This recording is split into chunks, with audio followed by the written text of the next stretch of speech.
In the culture war, there are no winners, just podcasters. Only a few are willing to risk their lives in the face of some of the dumbest ideas to have ever captured human civilization. Every week, we, Megan Daum and Sarah Hayter, humbly accept this mission to bring you conversations that are equal parts shocking, mid, and morally inequivalent. Welcome to A Special Place in Hell. And welcome to hell, Eliza Mondegreen. Thanks for having me. Guest. Yeah. We've been wanting to have you on for a while. So it's a privilege. We have a lot to talk with you about. Sarah, first of all, how are you doing this hellish morning? You know, I made it. I made it here. Here I am. I think that's all. Yeah, I know. That's all I can do. It's really. merely 10:15 a.m. for you. I have to do this very early in the morning. I hope people appreciate that. You're in Los Angeles? I'm in Los Angeles. Sarah is on the East Coast, and you are in Canada, right? Yeah, I'm in Montreal. That's supposed to be the best city in the world. Why? I wouldn't go quite that far. Yeah, why is it? Yeah. Says who? It's like, because it's like Frenchish America. Like, that's kind of what it is. Is that why it's the best? Yeah, I think the person who said that was only ever here in like June. Because the winter is horrifying, and there is no word in French that is adequately expresses how horrifying the winters are. Do you speak French? I've been learning it mostly so that I could describe how bad the winter is. Are you Canadian? No, I'm from the US originally. Okay. Yeah, okay. I came here for grad school. Did you move to Canada because you didn't like the politics here because of Trump or because of George W. Bush before that? No, I didn't. But I remember like my entire childhood, people threatening to move to Canada. And you actually did it. Yeah, you did it. I actually did it, but for different reasons. And now, yeah, and now here you are, being a pariah. All right. Well, we want to talk with you about a lot of things. I'm really interested in your work around transgender identities and cultural interests, things like fan fiction, anime. I know you've talked recently about this phenomenon of middle-aged women sort of leaning into trans identities alongside recovered memory. That's fascinating. But first, you're a really prominent voice in this conversation. You write a Substack called Gender Hacked. Why don't you tell us how you wandered onto this scene? Sure. This first came on my radar about 10 years ago when I was volunteering with Planned Parenthood in the city that I was living in at that time. And it was a time that a lot of abortion restrictions were being passed in my state. We could see the building where they were being passed kind of out the window of the Planned Parenthood office. And at the same time, like the meetings that we were having as volunteers were just descending into language games. And apparently to point this out, the kind of immateriality of what we call people in the face of, legislative changes that were going to have very material effects makes you a TERF. And that wasn't something that I was familiar with at that time. But that was the first time that I was ever called that. And it was the first time that I had a real brush with kind of this very interesting belief system about sex and gender. And I think from the very beginning, it just struck me as this new set of taboos on women's speech and women's bodies. And I was never successfully shamed out of that initial impression. But it was still several years before I looked into it. And I think, you guys have both gone down the rabbit hole the same way. And I would be curious what the kind of like last foothold that you had on the way down was. Oh, well, it's funny you say this was 10 years ago. Okay, so 10 years ago you were volunteering or you were working at a Planned Parenthood. Volunteering. Okay, and so were you, I don't know how old you were at the time, but were you just thinking like, oh, I'm like a good feminist, like I believe in reproductive rights, so I'm going to do this? Were you thinking you were going to have a career in kind of women's advocacy or this sort of thing? Yeah. I mean, it was like my dream to work for the Guttmacher Institute and do research for them on women's The Guttmacher Institute is a abortion. Explain what they do. Yeah, I mean, they do abortion and birth control, and so certainly my goals have changed some by then, but the organizations have changed too. Mm-hmm. It's like a think tank. Yeah. It's a think tank, and instead I went into the like general public health world. Okay. So what kinds of things were you seeing though at that time, like 10 years ago? What kinds of things were you seeing? Ago. I mean, 10 years ago, it was really just the push for inclusive language. So it was the very beginning, I think, of, not all people who get pregnant are women. Mm-hmm. And that's what I remember then. And I remember I went to college at the very end of the time that I was in college, like the first trigger warnings and safe spaces were showing up. And I remember like the LGBT center, my best friend at the time worked there. And during our last year, it was all of a sudden full of like pillows and stuffed animals and coloring books. And it was very strange. Yeah. But it was just, I mean, 10 years, like that was more than 10 years ago. It was just kind of the beginnings of things where you have no idea where they're going, but it's a little like, yeah. And at that time, people were making light of it. I remember I was alarmed from the get-go with the direction things were taking. And I was also told, and I've been told this since then repeatedly, that you're really making a big deal out of nothing. That if people just want to be, to have these little safe spaces, what's it to you? Like personalizing something that I saw as a societal shift that was really taking us in a strange and infantilizing and tyrannical at the same time direction. But it would be shifted in the conversation as, why am I so worried? Yeah, right. Why are you so interested? Right. It made it about me, and I never saw it about me. And that was, I think that's one of the many, many ways this conversation is such a, it's so distorted, but it's also so toxic and nasty, because if you speak out about it, immediately there's something wrong with you. There's something wrong with your intentions. Yeah. It can be hard, I think, for women to deal with. Yeah. Yeah, I mean, there's this, like, you have this prurient interest, and why do you care so much? And maybe you just don't get it, and maybe you need to support it even if you don't get it. And that seems to bring some people into submission, and it seems to make other people very, very, very uncomfortable. Mm-hmm. And, like, it sounds like, Sarah, it made you very uncomfortable. It made me very uncomfortable. I had read, plenty of Orwell at that point. Yeah, it made me angry, actually. It made me immediately want to, I mean, they couldn't have done, I feel like, everyone remembers, I think, the first time they heard the word TERF or it was applied to them, which, I remember when that happened to me as well. And it was just a simple conversation I was having with somebody I thought was a friend, or was a friend, up until then, I guess. And then I had some questions about, like, we were discussing something that had happened relating to trans issues, and we got onto the topic, and I was like, I'm very supportive, because at that time, of course, I'm just a good little liberal. I'm very supportive, but obviously they're not like trans women are not actually like women, they're not, that there's a difference in the experience.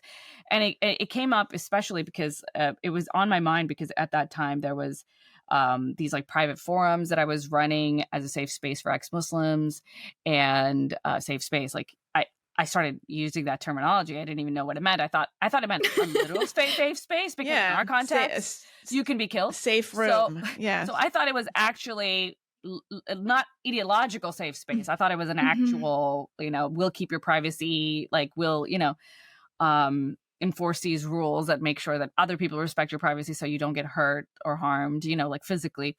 But in any case, and there was a conversation I remember witnessing, I wasn't a part of, but I remember witnessing between a a trans woman, so like a male who identifies as a woman, and a woman, like a female, and they were talking about the oppression in Saudi Arabia, and the woman says to the trans woman, like, well, these, I respect that you've had like a certain kind, like you've had an experience, but our experiences are different in the context of Saudi Arabia, right? Like, and it became just a shit show. Like this conversation, I mean, insults, like people were like literally shaking, crying, couldn't, I was like, wait, this is an obvious, like what she's pointing out is an obvious truth. And it's like, what kind, it's that whole like sense of like, I'm in some kind of like alternate reality where nothing is making any kind of sense. And I'm just witnessing it. I'm not a part of it. I'm just witnessing it and thinking there's something wrong with this discourse, that we cannot point out an obvious truth, that obviously a biological man who is in the closet about his transgenderism does not have the same oppression as a biological female in an extremely patriarchal society where she can't even, Saudi Arabia, she can't even drive at that time. Like there were all kinds of restrictions. She can't leave the country by herself. She has to have like a male guardian who grants her permission for everything for her whole life. Like she's always kind of a legal that minor. Sounds like a fetish, though. That's like in the kink community. But like there can't be a society in which this is more clear. Like there isn't a human society in which like the separation of the sexes is so distinct, Yeah. And yet, and so that was my first like, huh? And it's astonishing narcissism is what it is. Incredible, like at the root of this. Everything is about, like the hurt that the trans person was experiencing by hearing that those experiences were different was supposed to supersede like the total oppression reality on the ground. Like, yeah. So that was, I discussed this with my friend and he was just like an outsider, but then he like sent me this like, I don't know, social justice like dictionary something, and it had the word TERF in it, and he sent me the definition for TERF, and I was like, what's that? Like, and he was like, when was that's what you are. This, I mean, I think it was about around 10 years ago. Yeah. Yeah, that's about when it kicked off. Yeah. So, okay. So Eliza, did you go to graduate school? I feel like I read that you were like trying to find anything else to study, but as soon as you thought you were out, they pulled you back in. So what was it about this issue that you couldn't turn away from? Yeah. So I couldn't afford to go to graduate school right after university, and I saved up for many years. And my plan was to like save a lot of money, move to Europe to study, whatever kind of, I'd always really loved history. I was especially interested in like the period between the two world wars and the Nazi eugenics program. And I had all of these ideas about what I might study. And when I finally like had saved enough money and I was writing a proposal for graduate school, it was like, okay, you can do anything other than gender stuff. And then every time I went to the Library of Congress to, research and write, I would be researching and writing about gender stuff. And finally, I just gave up. Yeah. So how did you sort of start focusing on these kind of cultural elements? Because I think like what you talk about is so fascinating, and we don't hear about it as much, just sort of like the strange avenues through which people kind of find their way into this world. So I don't know if you want to start with like fan fiction or anime or what. So why don't you just take it away? Yeah. So I haven't really dug deeply into fan fiction or anime. Like it comes up, and I definitely make a note of it when it comes up. But the reason that I became really interested in the online communities was that I saw that the hold they had over people in my real life, that they could make someone, at that time we were in, our late 20s or early 30s, and it could make somebody completely rethink everything that they had ever known about themselves and the entire way that they had ever interacted with the world. And it was like, something is going on here, and I have to understand what that is. And so I really wanted to take a kind of an anthropological approach to trying to, understand the local culture and the norms and the taboos. And it was just fascinating. So what would be an example of one of the online communities that you first looked at? So I was never one of those people who got a hold of Tumblr. I find it there's this weird, slippery timelessness about it that I just could never quite navigate. So I went on Reddit, which is great for a lot of reasons for research, because you can get a good sense of, you can track people over time quite easily. You can get a good sense of how much a post or how much a comment adheres to community norms because it's getting upvoted and downvoted. Yeah. So I went to a bunch of online female to male Reddit communities, and at the beginning, I was just kind of reading everything because I wanted to understand how people would come to these, pretty radical new self-understandings. And it's very interesting. It's like, okay, because what we hear often is, especially with the ROGD cases, like this young person is just going through their life and suddenly they fall into one of these places. And is it sort of like, do you have the sense that there's almost like a group or a family sort of there, like waiting to pull them in? I think people can get very conspiratorial minded about this, as if there's some like evil conglomerate deep inside these communities, like purposely trying to like pull people in, and it's not that organized, obviously, but like, how do you sort of trace the steps?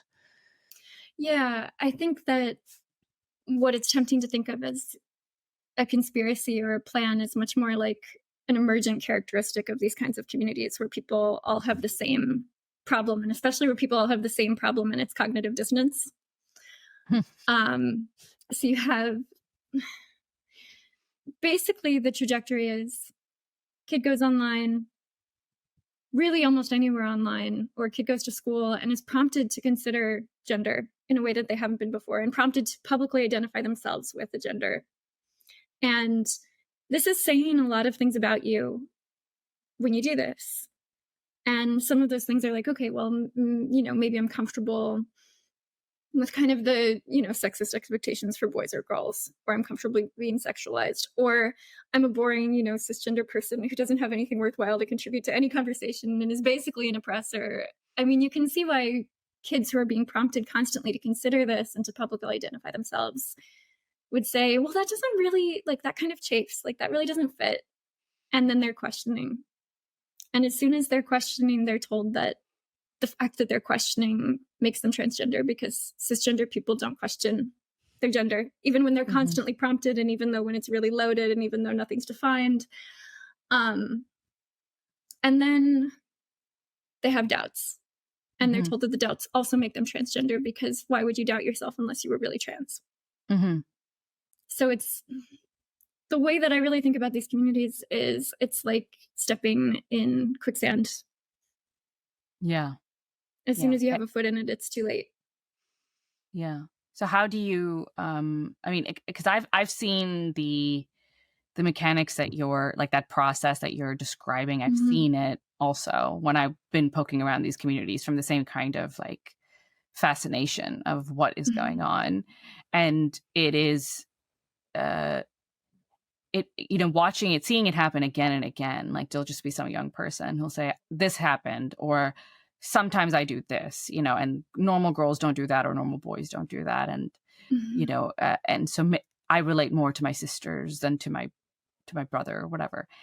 And they are, prompted to think about things from the lens of gender, and to put on the gender glasses. And then suddenly, here's this thing that now explains all your problems or many of your problems, like many of your problems it explains. And then on top of that, it gives you this identity and also a path to fix your life and make everything so much better. So that it feels like there's a package, it's the identity, like the sense of like fulfillment and significance that it can provide you. And then on top of that, also a plan of action, totally. kind of a politics to look at the world. So it's so tempting. And I'm not surprised at all that many, many young people fall into it or find it very interesting.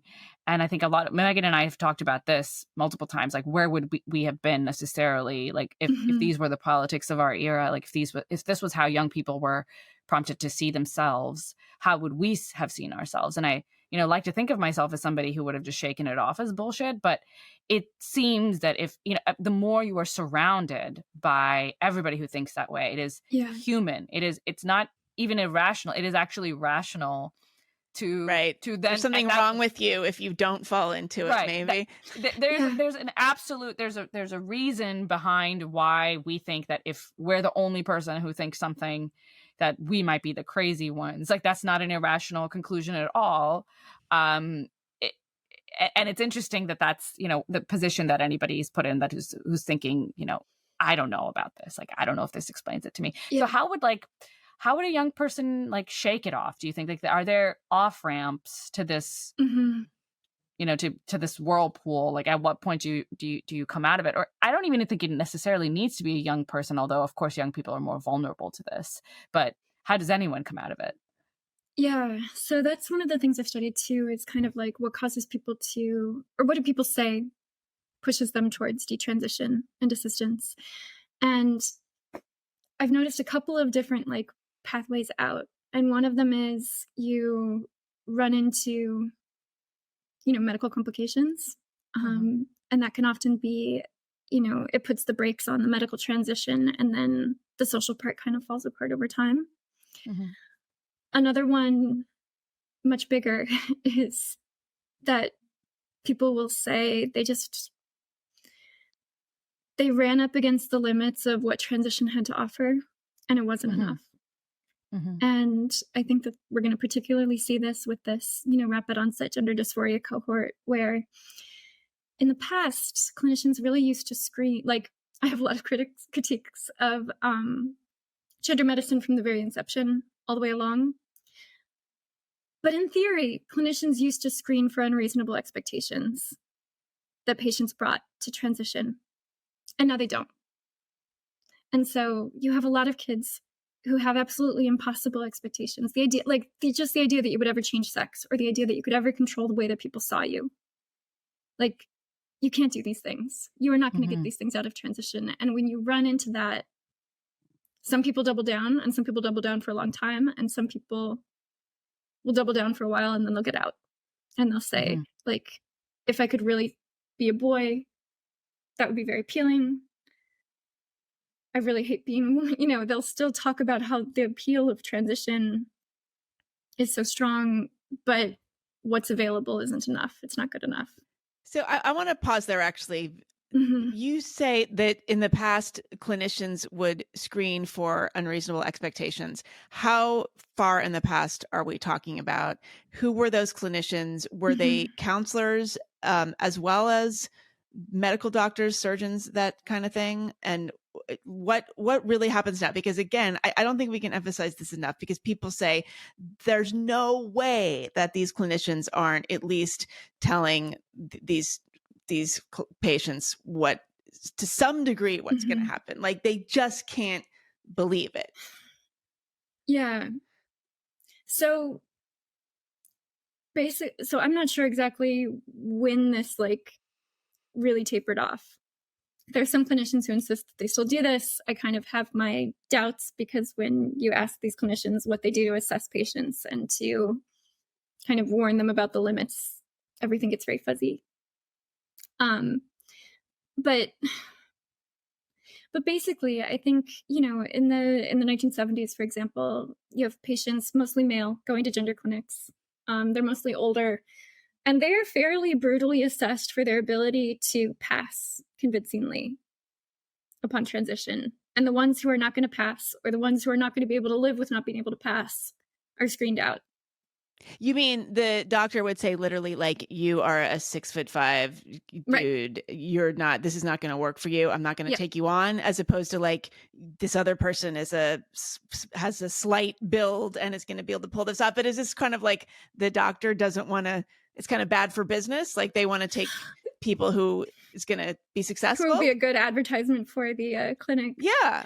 Yeah. I mean, I think the idea is that they're looking for the desire and the ability to assimilate. And obviously, the idea of what it means to be trans has changed a lot since then. But yeah, I think part of it is like, okay, yeah, you want somebody who's going to be a good advertisement for your clinic, and like, wow, I can't believe it's not butter or whatever.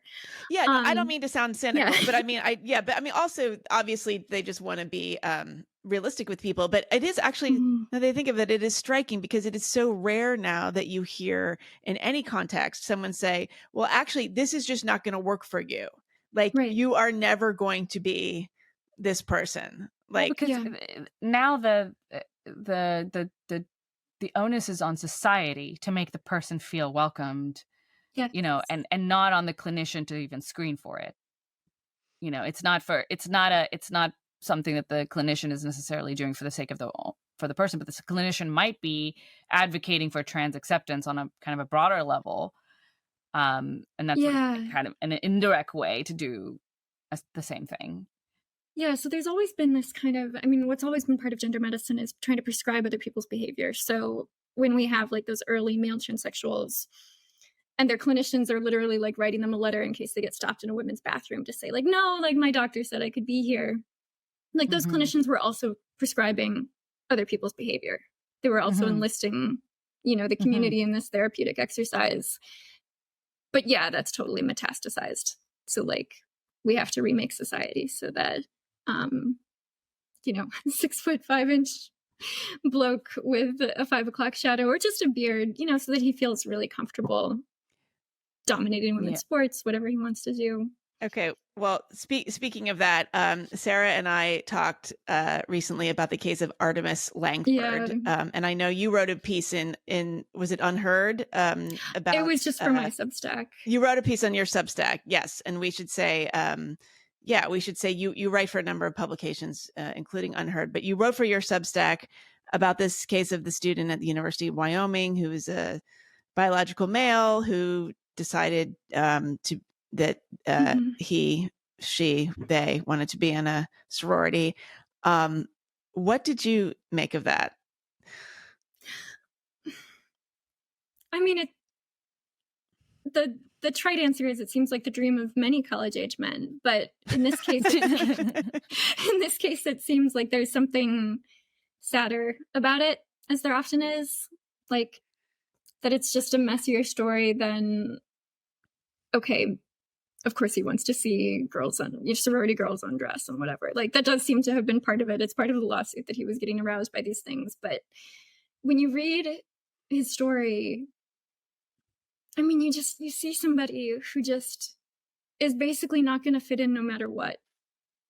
And they have been written basically the cruelest prescription for how to not fit in, which is to try to force other people to accept them as a woman, as a member of a sorority, you know, those really notoriously loving and gentle societies where there's no. Yeah, I was going to say, if you want to be, he's getting the full girl experience of being excluded by other girls. So, welcome to the club. Right. Yeah. And this is something that I struggle with AGPs in particular. Because on the one hand, I think of them as separate from the rest of the trans population, just broadly, of course, like we're making like, I'm painting with a broad brush here, but it is the case that so many other of the other like typologies, I guess, or types of transgenderism, or what might prompt it, feels like they're running away from something into something that is far more fulfilling. But with AGPs, it's more like they're chasing something. It's like a running to, and kind of almost surrendering to this desire. And you know, in the short run, I'm sure it's wonderful. Like I'm sure, like it's great to have society, you know, play along with something that you find so, you know, alluring. Primarily sexually, but maybe in other ways as well. And it must, you know, that must be wonderful. And especially if you were an awkward guy, if you were this guy who, Langford, what was the name? Artemis.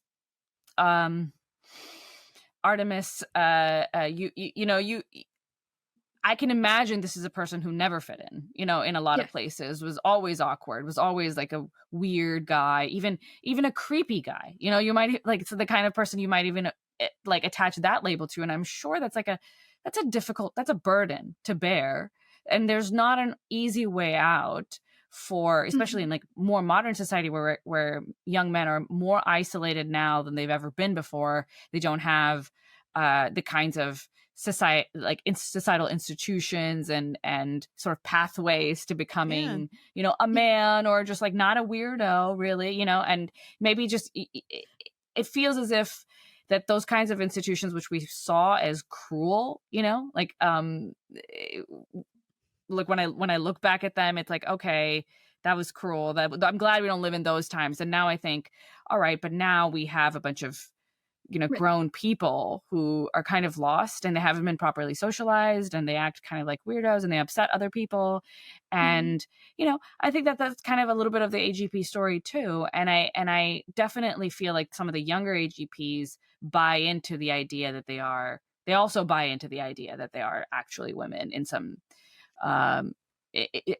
significant way. And I think that those of them who are very sensitive to the way other people feel and don't want to make women uncomfortable, this helps ease their conscience a little bit when they're pressing into women's spaces. So I find, at first I didn't find the AGP case very fascinating, but now I'm increasingly finding it more interesting. Yeah, it's very interesting. The best way that I ever heard autogynephilia described was that it functions like an addiction, and so it escalates over time.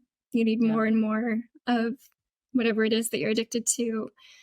And that a lot of the rage that we see from these men is when, you have an addict and you interrupt their fix, you interrupt their supply. Yeah. And it's also interesting to see like the intellectualization of it. And I think last time we covered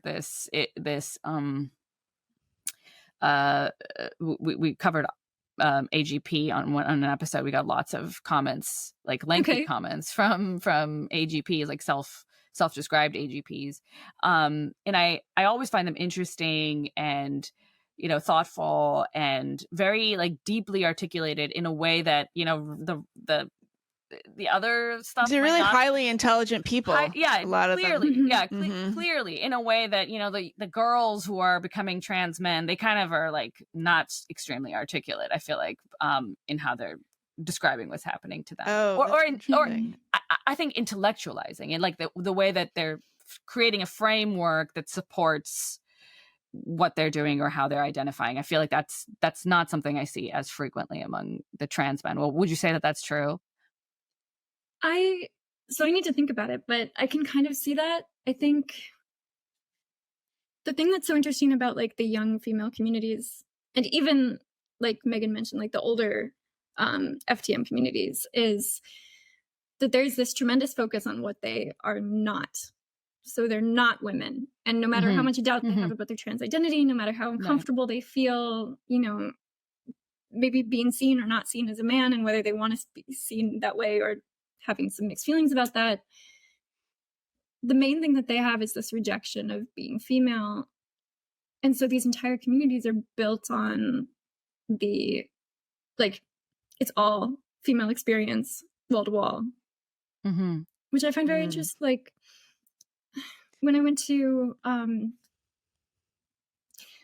World Professional Association for Transgender Health Conference, which was here in Montreal last fall, one of the things that was interesting about it was I've been to a lot of, public health and medical and academic conferences over the years. I've never been to a conference where like a person's sex was particularly salient, all the time in every interaction.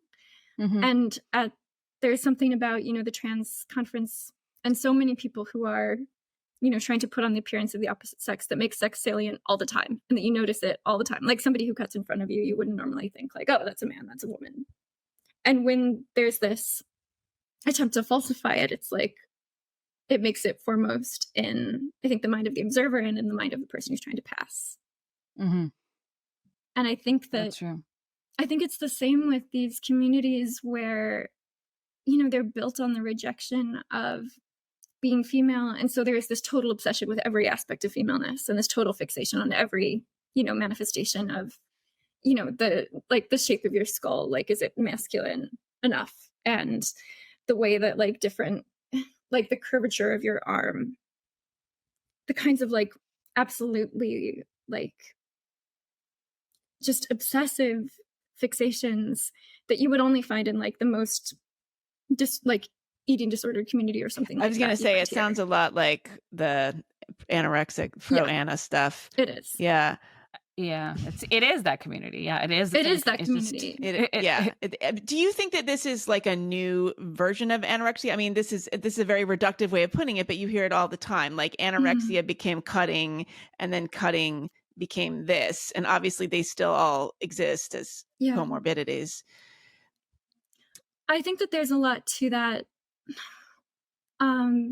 It's like that whatever the idiom of distress is, it will change over time, and people who are experiencing distress are going to subconsciously search for a set of symptoms and a presentation that other people will take seriously.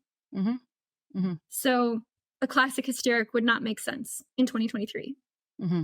If you're having, because everybody's hysterical, so that you can't separate yourself from anybody else. But if you were going into those real, the fits that Charcot's photographers caught and stuff like that, people would think that you were crazy, but not in a way where they would understand that you needed this particular kind of help or whatever. So I definitely think that trans is soaking up some of the girls who would have been anorexics when I was a teenager. But there's also, like you said, a lot of overlap between trans and anorexia and cutting in the same patients right now. Those other symptoms haven't quite passed out of, the symptom pool that people are drawing on. Right. Yeah. Well, it's almost like it's adding. I mean, they're sort of stacking up is what it sounds like. I want to go back to the AGP thing for a minute. So, because Sarah and I were talking about this Artemis Langford case, and we were referring to him as AGP. And I think we should be clear that it was never mentioned in that incredibly baffling and credulous Washington Post story. AGP did not come up, obviously, because I'm sure that the Washington Post doesn't even recognize AGP as a category. And nor did it come up in any of the court documents, I guess, by name. So just to be clear, we are imposing that label on this person, but it seems pretty obvious. I mean, in addition to getting erections around these women. I mean, sitting there having conversations about their breast size and their cup size and just wanting to what do vaginas look like. Yes. By the way, I'm a virgin. So clearly this was an AGP case. But what I want to ask you, Eliza, is historically the AGP presentation has kind of gone along with cross-dressing and the typology of middle-aged men who are not gay. They're heterosexual, coming out in midlife and transitioning. And it's this sort of being like a next step to their cross-dressing, almost like this is on the bucket list. I've been a cross-dresser for this, all these years, and I'm not getting any younger. So now I'm going to transition. I mean, obviously that's not everybody, but that is a subset. But it does seem like we're seeing AGP now more with younger people, and there's a lot of talk about whether that comes from pornography. So I wonder what you think about that. So this isn't something that I've researched a whole lot. I mean, most of my focus has been on women and girls. Okay. Sorry. We're talking a lot about men today. No, that's okay. We'll shift. That's okay. I want to say I don't know. But my hunch is that porn has a lot to do with it. And that I think my guess is that there are maybe more men than we would have previously thought who get turned on by, autogynephilia, the idea of the love of oneself as a woman, the idea of oneself as a woman. And when this was really socially unacceptable, most of those men just maybe got over it and didn't feed it. And now they are being celebrated for chasing the dragon, whatever. Yeah. Yeah. Yeah. Or it was like a private thing. I mean, Or it was I'm a not private sure thing. it's I that actually think uncommon. but I actually think it has increased just because it's human sexuality is extremely like we're very plastic, and Yeah. it changes over time in the sense that if you are rewarding a certain like fantasy with orgasm over and over again, like then that those connections will be made in your brain and they will strengthen over time. And there was no like latex fetish before the invention of latex, right? Like, but then what's we a had latex fetish? Oh, there's Megan. I'm so out of it. You don't want to know. You don't want to know. Well, I think you do want to know, but we'll talk about it afterwards. Oh, okay. That will. Well, maybe we'll have a special bonus paying super paying subscribers. Yeah. We'll talk about latex fetish videos. But you see it at an early age. It and in a sexualized way, and there's a connection that is formed, and you reinforce that connection accidentally. Often, it just gets reinforced either passively or actively, and then it becomes a full-blown fetish, and then it becomes something that you can't break out of because now you've reinforced it a little too deeply and you can't get aroused in any other way. And I find it kind of frustrating when people deny this aspect of sexuality, that there is a sense of fluidity. There's this idea among like lots of like men, my male friends will say this, like, actually porn doesn't create fetishes. It allows you to like I'm discovering myself. Really. Yeah. And I'm like, no, you're not. Like you're not discovering yourself. I mean, maybe aspects of your personality can shape where you might be initially attracted. If you're somebody who's a very dominant guy or a very submissive guy, whatever, like that's kind of the hole you first fall into. But with like porn addicted people, you see that there's a lot, they hop from fetish to fetish. Even like they'll go almost everywhere because that old thing just doesn't do it. Now they need something new. And the addiction kind of like treadmill. Yeah. So there's definitely something about just the exposure itself that's increasing the incidence of AGP, and especially in very young men. And that's really sad because a lot of them are, they don't have sexual experience outside of this, and they don't know how to, be a man in a relationship with a woman, because so many of them are, so many of young men are virgins anyway for a very long time. So it's kind of an extremely, like, it's a tragic thing, that to see it happen and kind of take off in this way. But you say you focus a lot on young girls, which is why this is like the online community element is so important. What would you say is, because I think about it a lot as like somebody who used to like build communities, like support communities in real life and on the online spaces. And I noticed that there was such a divide between the two, that online communities really just pose their own challenges, and we relate to each other in such a bizarre way online, that it is they are not like a one-to-one. They are not just like real, like normal, like real life communities, but held in a different space. That's not what it is. So I'm curious as to your thoughts on that. Like, do you agree with that, or what do you think about how we're changing our social landscape as we move to more online communities in general, like not just in these specific cases, but I mean, what are we doing right now to some degree? Yeah. I think we're seeing what happens when people are able to have the experience of like living outside their bodies for extended periods of time and to socially interact with others that way. And it wouldn't surprise me if that's something that like really does kind of remap the brain body connection in some way that makes actually existing in the physical world more like dissonant or distressing. I really have to think that that's part of it. But also, I mean, when I'm looking at these, like the online female communities, they have a reputation for being tremendously supportive. Of course, they're also tremendously conditional.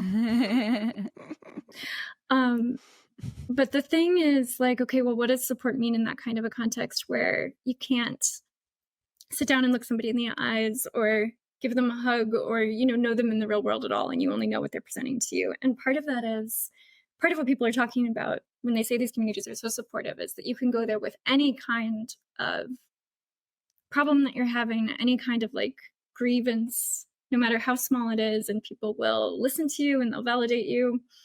But one of the problems with that is that you're also exposed to everybody else's deepest, darkest 3 o'clock in the morning thoughts. And that these seed new sources of, these kids will call it dysphoria, but let's say distress and obsessive fixation. And then you'll engage in this co-rumination. And so I think one of the dynamics that I notice with like these online FTM communities, and I'm curious like kind of how it applies to other online communities, is the extent to which I think that they are actively distressing, because they are constantly, you know, it's like drip feeding you new things to be neurotic about, frankly. Yeah. And new people who reinforce that the rest of the world will never ever understand you the way that the online community does, and that you'll never ever belong anywhere else the way that you belong in the online community. I was reading this book from the 60s, The Doomsday Cult by John Laughlin, which is about the early years of the Moonies. And he talks about the recruitment technique that they use, which is that they would, you know, kind of like take young people off campus and they would go away for a weekend together. And they would have this like love bombing experience where everybody was so nice. And, you know, everything you did was so great. And it's so special that you're here. And then they would dump them quite intentionally back in the real world, where all of a sudden everything would like chafe and itch and hurt. And you would realize how, you know, people in the real world just aren't loving and don't get you that way. And they don't appreciate you like that. And it drives you back into that manipulative group. And I think that that's a huge part of what online communities can serve in terms of like how they might sever people from other sources of support and other ways of thinking about problems. Yeah. That's so fascinating. And do you find that there are like people at the top? Are there ringleaders in this group, or does this group dynamic just kind of naturally manifest as this collective love bomb? I mean, I really think that this is something that I've been thinking about a lot, is how do you have these kinds of cult-like dynamics without a leader? And I do think that they're an emergent property of these online communities, because what are some of the things that a leader provides? Like, okay, a leader can be a source of like charismatic authority. A leader also supplies the rules, which are inevitably arbitrary, and the, you know, the ideology that flows from the leader in a traditional cult. And it will, you know, be constantly like self-revising, and you'll never know quite what you can say, and it'll always have you on your toes. And you can get those exact same that kind of arbitrariness and that kind of like dynamic evolution of ideology as a naturally emergent property of these online communities without a leader. A lot of these a lot of the functions that a leader would serve just emerge. And I think so I don't see many leaders, and I don't really see the need for them in the same way, because you have the same, you know, these people who are seeking answers, and the kind of self-policing and the walking on eggshells and all of these things that come so naturally out of an insecure group that all has the same problem. Yeah. You find that there is no, I mean, I once read a really fascinating essay from a feminist activist, like kind of an organizer from the second wave, and this is like some super old essay, and she was talking about the fact, like how kind of nefarious the lack of hierarchies in feminist spaces can be, because she says that the fact that it doesn't have an explicit hierarchy does not mean that it does not have a hierarchy. But instead, the kind of hierarchy it has is much more social and like obviously implicit, but ruled by these drives of these particular individuals that are kind of under the cover, and therefore you can't hold them accountable. So when these softer hierarchies exercise power, and they might just be like the most popular cliques in the group, like the most favored people, whatever, like and I think we all know that this is the case, like especially in like women's spaces, like forget about activist spaces, but like lady friends, your group of lady friends. There's a queen bee, like there's somebody who's more powerful than everybody else, more sociable, more charming, whatever, and she exercises the kind of power that nobody else does. But because it's not explicit, she can't be held accountable to what she does, when it harms the group, or when it just benefits her. No, it's all right, like bat signals. I mean, that's the sort of women's. Was this the essay trashing? Are you talking about that famous essay trashing about the second wave? And it came out the second wave. It was Oh yeah. No, this is. I wrote about this in my book. I think it was. I don't know if this person was named. Joe Freeman, I think, is one of the women associated with that. I've read this. Oh yeah, no, it was one of the first. Yeah, she was a second waver, and Joe Freeman. Joe Freeman trashing the dark side of sisterhood. Yeah, she was one of the first in the second wave to really just say out loud, like these circles are toxic. They didn't use that word back then, but this kind of guise of sisterhood being all kumbaya, and if women ruled the world, there would be no war, kind of thing. She was saying that's a bunch of she talks about how there's no, like the fact that there's no structure does not mean that there isn't like force and coercion, and in fact it might be more, and that's it's totally more, but you can't, it's slippery, right? Like you can't get a handle on it. I mean, and this comes up too with the detransitioners, right, Eliza? Because there's nothing worse than an apostate. So people get into these communities, they are love bombed. You get this euphoria, right? So trans joy, trans euphoria. And I want you to talk about that a little bit too. But I mean, you can imagine then to be a detransitioner must just take extraordinary courage. Because first of all, you've been rejected by your real life community, and then you go into this world, and then to have them reject you on top of it, it's amazing anybody goes through with it at all. Yeah. And I think, so often it is a response to just, like, people do hit this point where they seem to just say, like, I just can't do it anymore. And the costs don't matter, or they matter, but they're not enough to deter someone at a certain point. Do you think that the detransition communities are now sort of growing and strengthening enough to counteract some of that? I don't know. I can't remember who I was talking to. Someone said the way that we've seen a kind of a social contagion around transition, it's possible that we'll see a social contagion around detransition that becomes, but that would suggest that detransition is not sincere. Then it's just a social contagion. I don't think that sincerity is the right way to judge a social contagion. Yeah, because I think you can be sincerely felt. It can be sincerely felt and like socially influenced at the same time.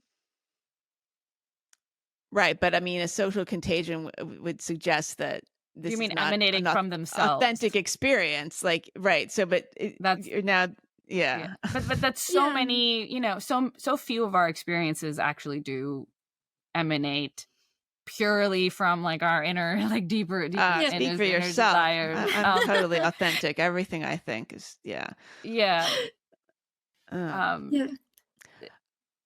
But I think that it's interesting the way that like alienation plays into it, like the alienation from the physical world, because I see it as, the way that we think, the way that we, move about the world, the choices we make are influenced, yes, by the social world and also by the pull of, material reality. Like that itself, as, Hannah Arendt said this, and I thought it was like one of those things, like when I read it, I was like, oh, right, of course. Like when she said that reality, like fact, truth is coercive, like in its nature. Like that's what it is, because you can't argue with it. You can't do anything about it. You must like submit. You must just accept that that's what it is. And you know, so if we think about ourselves as beings, we're being pulled in several different directions, sometimes by social factors, sometimes by you know, whatever our internal desires might be absent anything else, and tendencies might be absent anything else, and then also what material reality, the influence of material reality. I think it's interesting that you see this kind of phenomena take place when our bodies have become kind of irrelevant to who we are, and the kind of feedback that our body provides. You know, I mean, it's interesting when people say touch grass, that's what they're saying. They're saying, you know, you're actually trapped. You're actually over socialized. Like that's what the internet is doing. It's producing a kind of over socialization, and you need really the coercion of reality to take you out of it. You know. And that's what touching grass can do, you know, going fishing. And it's interesting that a lot of like, I hear also this from like parents who read about this. Really, I don't hear it. But from parents who are trying to. That would require going out. That would require touching grass. That would require going to a picnic and talking with other parents on the grass. But parents who are of children, of young girls often who are, you know, who are wrapped up in this gender stuff, they will just like go hiking with them more often, you know, like take them camping, like have like very physical experiences, like of them interact, you know, using their hands and become, you know. Yeah, you hear them still, like they take them away for a vacation for 2 weeks without their phones, like on a backpacking trip or something, and like the kid is better. Not lo and behold, they're cured, but but they're better because their connection with their bodies is, you know, is something that becomes relevant again. You know, their bodies become relevant again, and I think that circumstance, like giving your child that circumstance and allowing them to experience themselves as a body as much as, you know, as this social being, this mind, is an important thing to be able to do. And it's interesting that none of us are doing it. You know, it's not just like I'm not falling into the gender stuff, but I might be falling into a lot of other crazy rabbit holes because I'm too over socialized. No, not us, of course. Not us. Not us. Never. Yeah. And that was another thing that often seemed to be part of people detransitioning, was like they would meet someone who, you know, with whom they want to share their body and who appreciates their body and who reconnects them with their body. Like this isn't a coincidence. Right. Eliza, you've talked about this concept of competitive credulity, and I love this. Explain what you mean by that. Yeah, so competitive credulity, this is something Louise Perry and I talked about with reference to recovered memory and also with gender affirming care. And it's basically a dynamic that I see taking hold in psychiatry and psychotherapy at different stages, in which you see kind of a diagnosis become an identity, and then that becomes a social movement. And so the therapist moves from, you know, serving the patient in front of them to serving this greater cause. And the way to do this in the case of, you know, recovered memory and satanic panic and gender affirming care is that the therapist develops or demonstrates greater faith in the cause by being willing to follow patients wherever they lead. And so if a patient comes to you and says, oh, well, I have some kind of dissociative episodes where I don't really feel like, you know, I just feel like I'm not all there. That's something that just about any therapist can believe. Like, we know that dissociation is a human experience. If a patient comes in and says, I have 16 personalities of all ages and genders and races, that's something that you, like, if you believe that, you are showing that you are really committed to this cause. When it comes to gender affirming care, it's very easy to like see a teenage girl come in and say like, oh, I'm really uncomfortable with, you know, going through puberty, and I'm really, you know, really don't feel at home in my body right now, and I'm not sure what to do about it. Anybody can believe that. If a girl comes in and says she's really a boy and she needs to, you know, bring her body kind of into compliance with that identity regime, it does take something special on the part of the therapist to be able to overlook everything else that's going on in that patient's life. Like, that's how you demonstrate that you are committed to the cause. Because you are willing to see through whatever thicket of comorbidities and see the trans alter, like, standing there. Which is, I think, what we're seeing when somebody like, Diane Aronsoft, who has experience with multiple psychiatric contagions, including the Satanic Panic, and now explain gender. who she is. Oh gosh, I think she's a clinical psychologist in San Francisco. She was a big proponent of some of the wilder excesses of the Satanic Panic and recovered memory movements, and now she has moved on to gender and says that kids can be like gender Priuses and gender Minotaurs, and she's a real... Really? Yeah, Prius? She's a real kook. A Prius? You mean like the car? Car? Like because they're hybrid boy girls. Ah. Oh. Okay. She's really into like she likes metaphors. Yeah. Euphemism, like. And she's at UCSF or Stanford. You know what? It's so weird because she's either at UCSF or USF. I can't remember. Okay, because I actually contacted when I first started my podcast, The Unspeakable. She was somebody that I got in touch with to potentially do an interview, and she actually did write back to me in a fairly normal way, and then our correspondence fell off. But yeah. Yeah, so when she she was at the Trans Health Summit in San Francisco a few months ago and was talking about what do you do if you have a severely autistic, nonverbal patient, adolescent, and you need to get consent for hormones or surgeries or something like that. And she's arguing that like these patients could draw their consent if they can't speak. She is demonstrating incredible faith, or I would call it credulity, of being willing to look past, severely autistic, nonverbal barrier to see their like true transgender self. How would a nonverbal kid be expressing a transgender identity? Is it the parent that's doing it? That was something that I really wish that she had talked about, because it's very hard to see how that kid ends up in a gender clinic. I mean, we talk about kids who kind of have features of autism, and they can be very uncomfortable with gendered expectations or with, like frilly, itchy clothing, or all, is it gender? that? I mean, I feel like gender is like what? Like, is that what autistic kids are worried about? Like, I mean, like high functioning Asperger's, yes, but like by the time you get to the nonverbal, I mean, these are people who can't.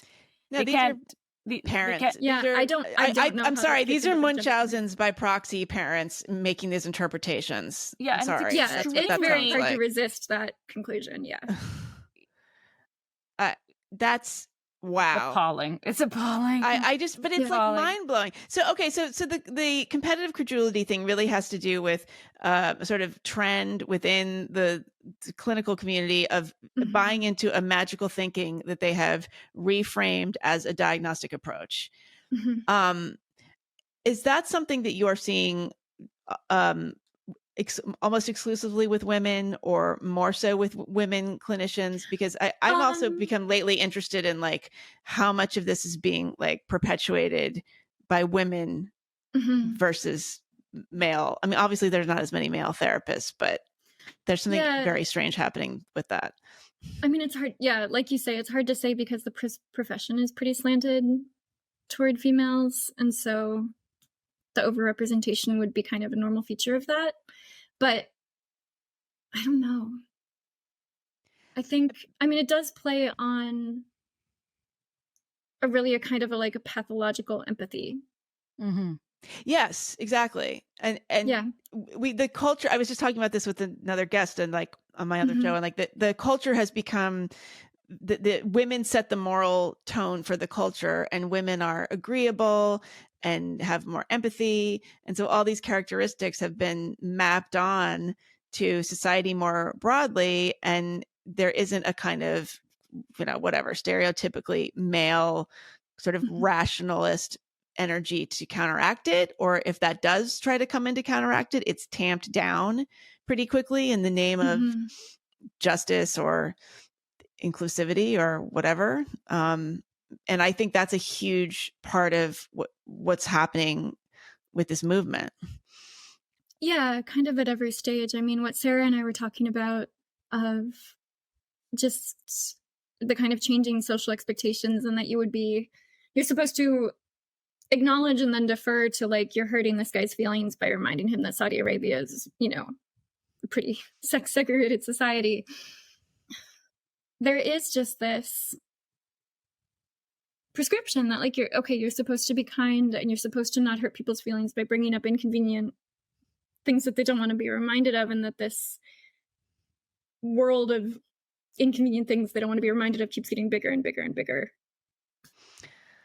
Right. And it isn't that kind of going against the entire point of therapy, which is to confront difficult truths and, like, find a way to cope with, like, reality as it is. I found something very interesting the other day that I haven't had a chance to look into yet, but it was like trans affirmative CBT. And it was like, that's not CBT. Okay. Like, we will protect your biggest cognitive distortion while attacking the others. Right? Wow. Yeah. Wow. Yeah. So how has this been for your life? Like, have you had professional or personal consequences for speaking out? Some. I always anticipate that there might be more coming. I would say I have lost a couple of friends, and that there's always something really surreal about it, because there's a point that you cross over from being thought of as, a good person who maybe has some problematic, or you're just kind of out of step, but you have good intentions. And then at a certain point you cross over, and all of a sudden you're this, like, hateful bigot, and you really meant all of the terrible things that you said, plus all of these things that you never said and don't actually think, but must believe. Right. As part of this effort to, recast you as this hateful bigot. So I've definitely gone through that cycle with a few friends, and one of them, like, very interestingly, this was someone who shared the same job as me at our public health nonprofit. And we, worked side by side for years. We talked all of the time. And at a certain point, she realized that I actually really meant it when I didn't think that, like, trans women were women. That I wasn't, that when I was asking, like, but what does that mean? Like, I meant that it doesn't mean anything to me. And she dropped out of my life. And when I reached out to her to just say, like, can we just try to understand each other? Like, we've been friends for 7 or 8 years. She wrote back that, well, she would be willing to work with me in a process of accountability for my beliefs that were leading to the deaths of trans people, that every time that I contacted her and it wasn't about my being accountable, she was going to donate $500 to a trans kid charity in my name. Wow, she independently wealthy? She has family money. Yeah. That's hefty donation. So it's not quite as impressive in terms of personal sacrifice. But It's an interesting, like, psychological statement, right? Because what is she doing? Is she trying to? She's holding you hostage. I mean, that's a blackmail situation. I mean, it's kind of like there's holding me hostage so that I won't tell her things, but it's so I won't tell her things that she doesn't want to hear. Right. And it's like a way of managing the contagion that I have exposed her to, or the contamination that I have exposed her to. Wow. Cleansing it. Yeah. But, like, talk about a desperate, I mean, that is a white knuckle. That is a death grip on a set of fictions. Oh, yeah. Of to a pretty extraordinary degree. Right. It's like literally sinking costs into the thing that you're being warned about. It's impressive in a way. Yeah. Yeah. That's the weirdest. That's really weird. I mean, we should let you go. That's incredible. I love it. Yeah. That's so. It's a good idea for signifies things. A lot of. Right. It clarifies what's happening in a really interesting way. Yeah. I know. Yeah. I'm going to use that for something. Like, the next time Sarah makes me use a management tool, I knew that. I'm going to donate $500 to the pro-Palestinian cause of my choice. Why would I not be okay with that? I might be okay with that. I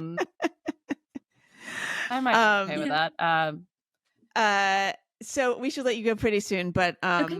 I mean, speaking of sunk costs, one of the things we talk about a lot around here, and I think about constantly, is the fact that we are going to have big cohorts of people walking around who have transitioned, who have made, irreversible physical transitions, parents who have facilitated these transitions in their kids. And there's no going back. So they're going to have to live with their decision. I mean, Helen Joyce has talked about this as well. And I've certainly been thinking about this for several years, because I see this in several people that I know, some of whom I know, closely, frankly. And I feel like it is a coping mechanism, and in some ways their only choice, because you would literally go insane if you admitted to yourself that you made this mistake. And I completely understand why you would do anything to keep up, to just convince yourself that you did the right thing. So I don't know what my question is exactly, but do you think that, like, on some level we're going to have to live with this because so many other people are living with it? I don't think that it's going away anytime soon, even if I feel occasionally hopeful that, lawsuits or public awareness will shut down some of the bigger abuses, especially regarding like child medical transition. But like, I don't think that there will be a reckoning. I think that there has been way too much buy-in, both elite and like incredibly personal, like you're talking about with parents, where people will never want to look at what they actually supported. And I think that we see the beginnings of like attempts to manage that problem when we see, for example, like the wild expansion of what gender affirming care means, to include things like, women dyeing their roots and all kinds of like uncontroversial things that they would put it under the heading of gender affirming care. And to me, this really looks like people who are kind of preparing to say, like right now, it lets them defend things that are really controversial and say like, well, that's just gender affirming care. So don't talk about the thing where we're like sterilizing kids. Like that's just uncomfortable. And in the future, let's say things don't go so well for that side of, the right side of history. It will let people say, well, I always supported gender affirming care, and it always meant the totally uncontroversial thing that it means now, which is telling kids that it's okay to play with trucks or Barbies. Right. That's what I'm So saying. they're gonna just memory hole this. Well, I think they're going to keep redefining language, which was how we got into this mess. Yeah. Yeah. I agree with you. I don't think there's going to be a reckoning. There's nothing like it, of too course many not. people have like gone there's on. never, but there's, when it comes to like this kind of thing that's so big, as you said, there's been so much buy-in. Like there's it's never going to happen. Yeah. But do you think this is going to blow over? Like in 50 years, are we going to will we have moved on and just be look back like, oh, that was a strange time? I really don't know, because it's obviously a tremendously compelling idiom of distress. I think it'll be hard to, oust it from our kind of vocabulary of suffering. To say you're born in the wrong body. Yeah, it speaks to people on a really deep level. And I also think that the ties between kind of transgender identity and embodiment goals and like all of the frontiers that opens up in medicine makes it very unlikely that it'll go away, just because that is such a lucrative area of like, whether you're doing it for gender reasons or whatever other reason, like the idea of aligning your body with your true self through extensive like medical operation, like that's not going away. Yeah. Wow. All right. Well, Sarah, do you have any other questions for Eliza? I mean, I do, but we are actually running out of time. We have to wrap it up, sadly. But this is fascinating. I think that, I mean, everyone should check out Eliza's Substack, which the address is what? Tell us where we can find you. What do you want people to know? Everything ends up on elizamondegreen.substack.com. So everything wherever I write it. Great. Okay. Yeah. Well, I love reading your work and listening to you. You're really so much. insightful, and thank you for all you're doing and thinking about. And I really love A Special Place in Hell, so it's been nice to visit.